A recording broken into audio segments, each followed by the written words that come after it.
So if Brett and I are going to go to Radio City Music Hall, we apparently have to go before 12:40 Eastern Time because you can now see that the lights are out.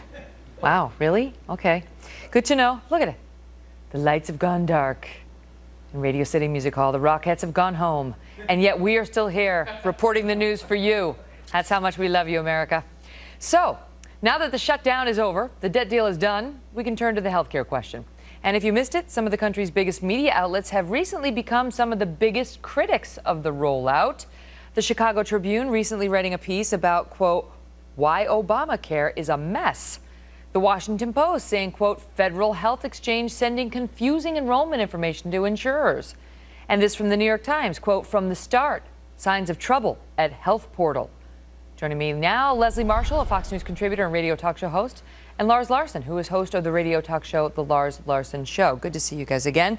So the Washington Post talks about how the number of visitors to the healthcare.gov website fell 88% in the first 13 days, while less than half of 1% of the site's visitors successfully enrolled. It fell 88%, the number of visitors, and less than half of 1% have actually successfully enrolled. I mean, in most businesses, if that were your track record, your boss and you would be having a very unpleasant conversation, Lars.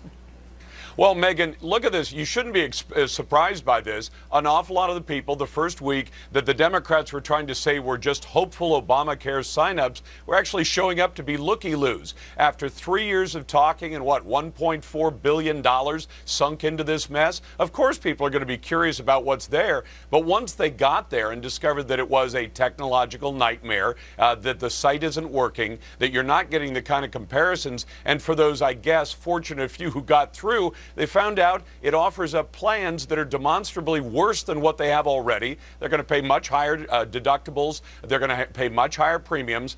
And for the 20-somethings, it's a scam.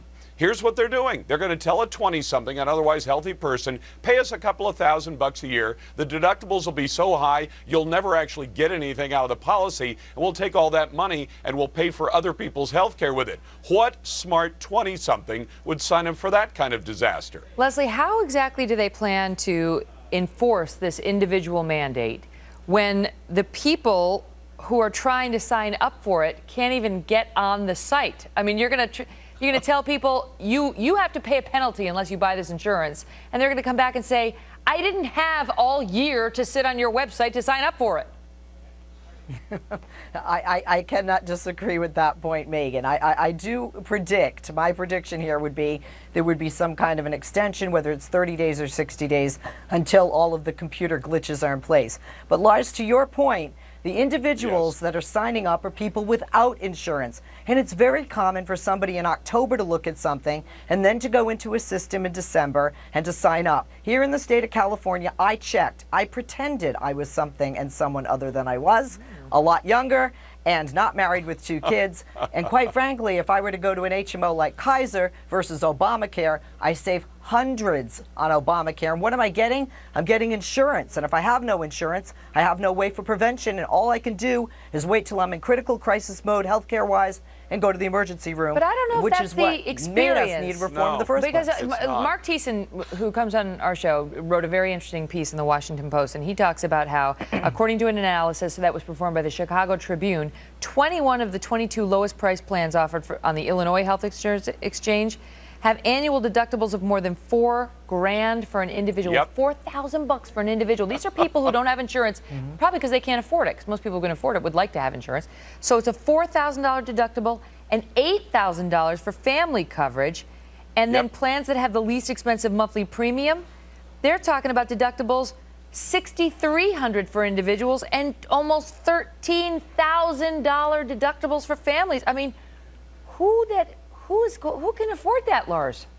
Megan, I've got to tell you, this is one of the critical distinctions you have to make, and we've been trying to make it to people for the last 4 years back into the discussion of this bill, when we didn't know what was in it, but we had to pass it. We've been saying there's a difference between health insurance and health care. A lot of those 20-somethings and even 30-somethings who can't afford it, and now definitely can't afford this more expensive Obamacare, and with premiums going up all around them, they already have health care in this sense. When they get sick, they go to the emergency room. They don't pay pay because they don't have the money to pay and they don't have insurance. And the hospitals write it off and the rest of us pay more. That's been the system. The idea is that Obamacare is going to get them to sign up, pay a couple of $1,000s, and as you point out, the deductibles are so high, they'll likely rarely reach them. Some will reach them. The other scary thing that's just come out tonight is that if you read into the Obamacare application, it says you have no expectation of privacy and that any of the information you put into it is accessible by federal, state, and local authorities. So when the local water district wants to find out about Leslie or whoever she's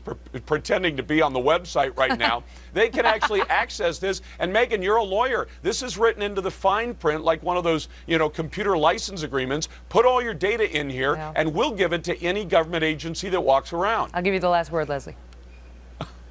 Bottom line is, Lars, whether it's a marriage, it's a business, or it's national health care, you've got to let it start and run before you criticize it. I know it's killing you guys that it might actually work out, but talk to me a year from now when people are insured and they have preventative care, we're a healthier nation, and we're not cramming the emergency rooms. I think that's going to be better for America. Let's let it happen and talk in a year. All right, thank you both.